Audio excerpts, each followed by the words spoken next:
Hermanos y hermanas, buenas noches a todos. Esta noche nosotros vamos a estudiar en el Apocalipsis el contenido sobre la séptima trompeta. El Apocalipsis tiene 7 trompetas. Ayer el padre le dijo al hermano Heber que en el Apocalipsis se usa el 7. Por ejemplo, los 7 sellos. Los 7 sellos abiertos por el Señor Cristo. Son 7 ángeles que tocaron las 7 trompetas. Y hay otros 7 ángeles que llevan las 7 copas de la ira. Todos están hablando de que Dios usa los 7 sellos, las 7 trompetas y las 7 copas de oro para relatar que el reino de Satanás está a punto de ser destruido.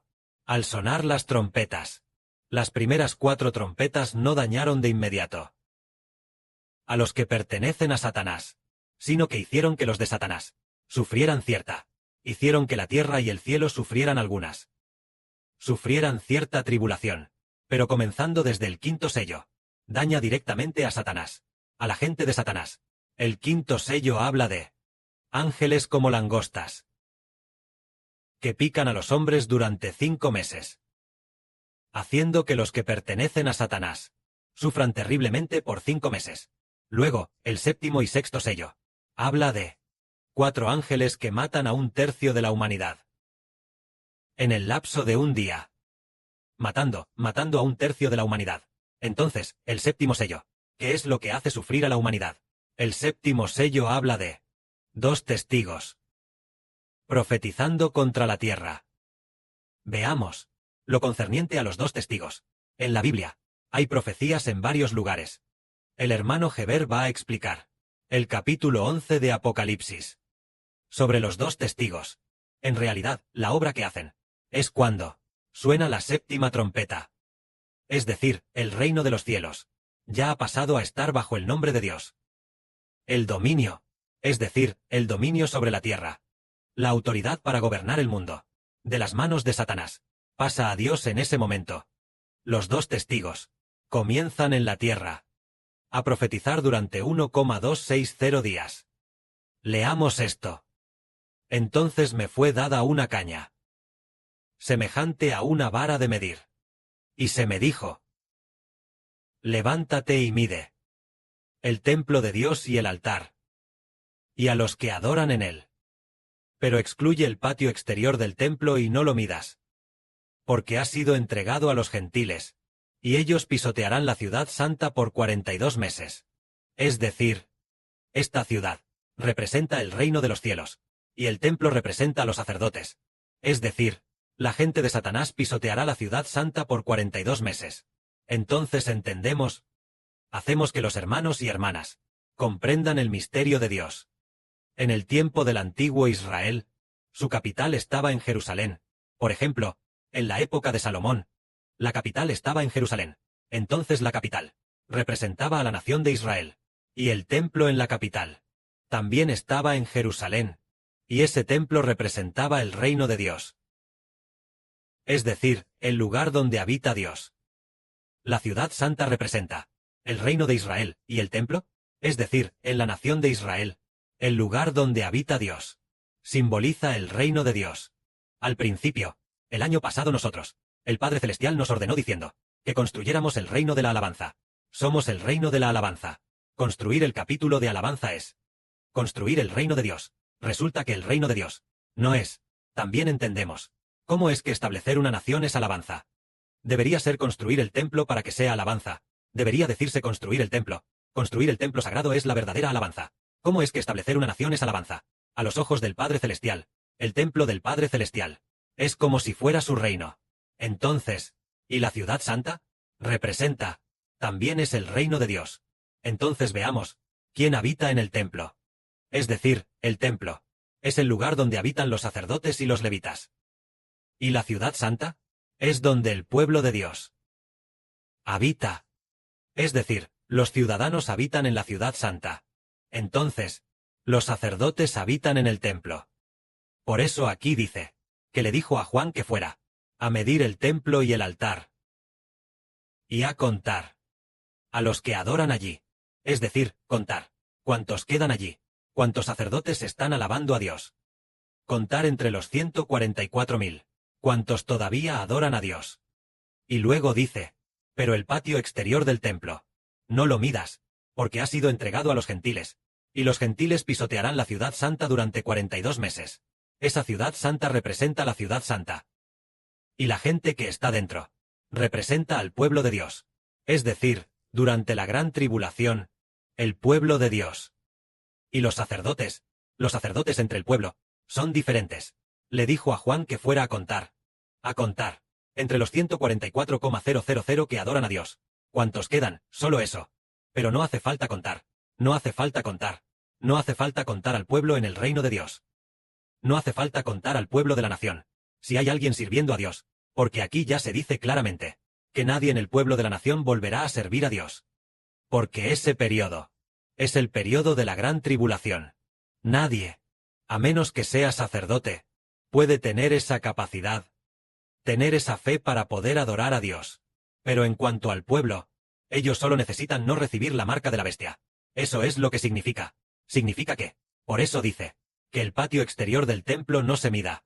Porque ya ha sido entregado a los gentiles. La entrega de la ciudad santa a los gentiles se refiere a que, en el futuro, durante la gran tribulación, los hijos de la nueva tierra que obtienen la vida eterna ya no tendrán la fuerza para servir a Dios. Ellos solo necesitan no recibir la marca de la bestia. Pero solo se requiere que los celestiales, los 144,000, solo se les pide que puedan estar alerta, que puedan alabar a Dios, alabar al Señor, y eso es suficiente. Los hijos de la nueva tierra, en aquel periodo, solo se les exigió no adorar ídolos, no adorar la imagen de la bestia, no seguir a los que pertenecen a Satanás. De esta manera vencerían. Los requisitos para los dos grupos son diferentes. Entonces, en este momento dice de nuevo, daré autoridad a mis 2 testigos. Ellos se vestirán de cilicio, como profetas, y profetizarán durante 1260 días. Estos 2 testigos son los 2 olivos y los 2 candelabros que están delante del Señor de la tierra. ¿Quiénes son estos 2 testigos? En el libro de Zacarías hay un candelabro de oro, con 2 olivos a sus lados. Un olivo representa a un hermano, y el otro representa a otro hermano. Es decir, estos 2 olivos simbolizan a los 2 testigos. Entonces, estos 2 testigos, ¿quiénes son? Cuando el Señor Cristo se transfiguró, en el momento de la transfiguración, el rostro del Señor Cristo brilló como el sol. Cuando se transfiguró, aparecieron Moisés y Elías. Estos 2 profetas vinieron al lado del Señor. Entonces, estos 2 profetas son los 2 testigos del Apocalipsis. Pero Moisés y Elías aquí no son el Moisés del Antiguo Testamento, sino del Nuevo Testamento, de esta era. El Moisés espiritual, el Israel espiritual, es decir, del Nuevo Testamento, el Moisés nacido del Espíritu Santo, el Elías nacido del Espíritu Santo, que somos nosotros, los 2 hermanos de esta era. Entonces, estos 2 hermanos, ¿cuándo van a cumplir la voluntad de Dios?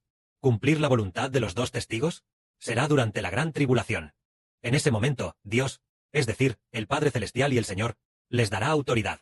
De estos 2 testigos, uno es el hermano Sibo, el Moisés del Nuevo Testamento, y el otro es el Elías del Nuevo Testamento. En un futuro cercano, lo entenderemos. El Padre nos hará comprender quién es ese hermano.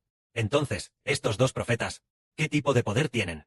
Aquí dice, si alguien quiere dañarlos, saldrá fuego de sus bocas para devorar a sus enemigos. Cualquiera que intente dañarlos debe ser muerto de esta manera. Ellos tienen poder para cerrar el cielo y hacer que en los días en que profeticen no llueva sobre la tierra. Y tienen poder sobre las aguas para convertirlas en sangre, y poder usar en cualquier momento y lugar toda clase de plagas para herir la tierra. Cuando hayan acabado su testimonio, la bestia que sube del abismo hará guerra contra ellos, y los vencerá, y los matará.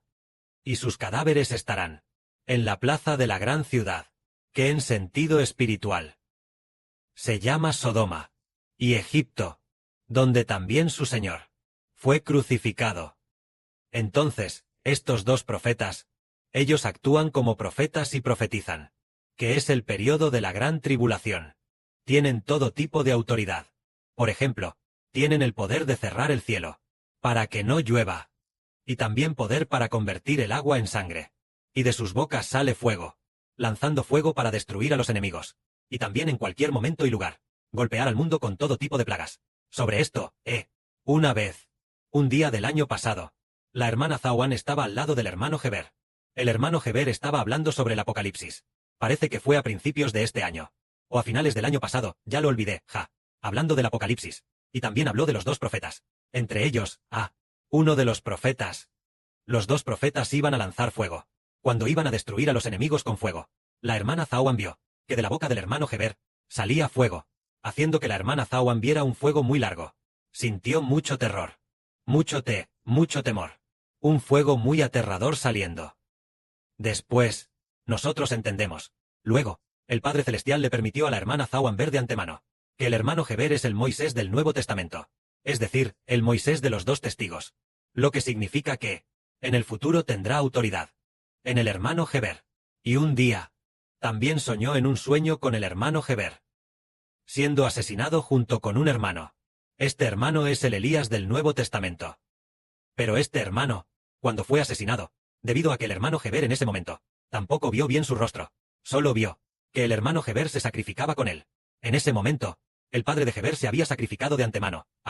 El cuerpo estaba del hermano Heber tal vez, a una distancia de unos 10 metros. Entonces el hermano Heber se sacrificó junto con ese hermano. Parece que el hermano Heber se sacrificó primero. Y después, él se sacrificó inmediatamente después. Cuando se sacrificaron, ellos, el juramento de aquel momento, hizo que aquel llamado, el hermano que es el Elías del Nuevo Testamento, hizo girar el rostro de su cadáver, para mirar el cuerpo del hermano Heber. Entre esto, durante este proceso, el hermano Heber recuerda que había una persona. Esta persona parecía ser buena. No está seguro de si era buena. Era uno de la familia del hermano Heber, un pariente de su pueblo natal.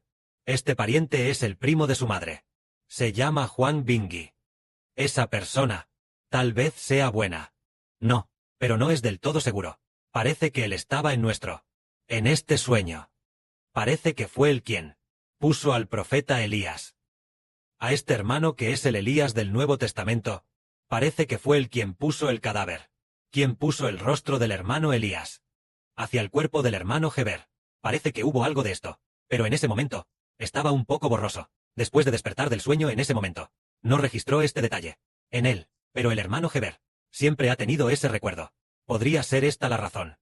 Porque el hermano Heber sintió en su espíritu que él podría ser salvo, pero su hermano menor se llama Juan Bingui.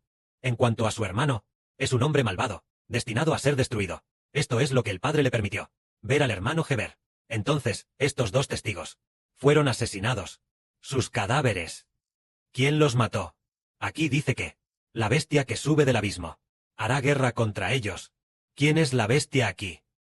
La bestia es la bestia de 10 cuernos. La de 10 cuernos de la bestia de 7 cabezas y 10 cuernos. Es decir, el reino de parte de hierro y parte de barro. Rusia, dividida y aliada. Es decir, Rusia los atacará. Hará guerra contra ellos. Y los matará. Y sus cadáveres, conforme serán arrojados en la calle de la gran ciudad. Esta gran ciudad, en sentido espiritual, se llama Sodoma. Y también Egipto. Entonces, Sodoma y Egipto aquí, parece ser China. Así es Sodoma. Todos sabemos que ya no existe. En cuanto a Egipto, se refiere a la época del antiguo Moisés. Aquel Egipto, que en ese entonces persiguió al pueblo de Dios. Este Egipto aquí, el Egipto espiritual también es China. Y la Sodoma espiritual también es China. Y aquí dice que ellos, sus cadáveres, serán arrojados en una gran calle. La gran ciudad de esta calle se llama Sodoma. Y también Egipto, donde también su Señor fue crucificado. Donde su Señor fue crucificado. En la cruz, se refiere a que el sacrificio de estos dos hermanos no fue en la Jerusalén del Gólgota, no fue en el Gólgota de Jerusalén, sino que significa que ellos, al igual que el Señor Jesucristo, crucificado en el Gólgota, vinieron para la expiación, para expiar los pecados de la humanidad. Expresa este significado. Que la gloria sea para el Padre y el Señor. Amén.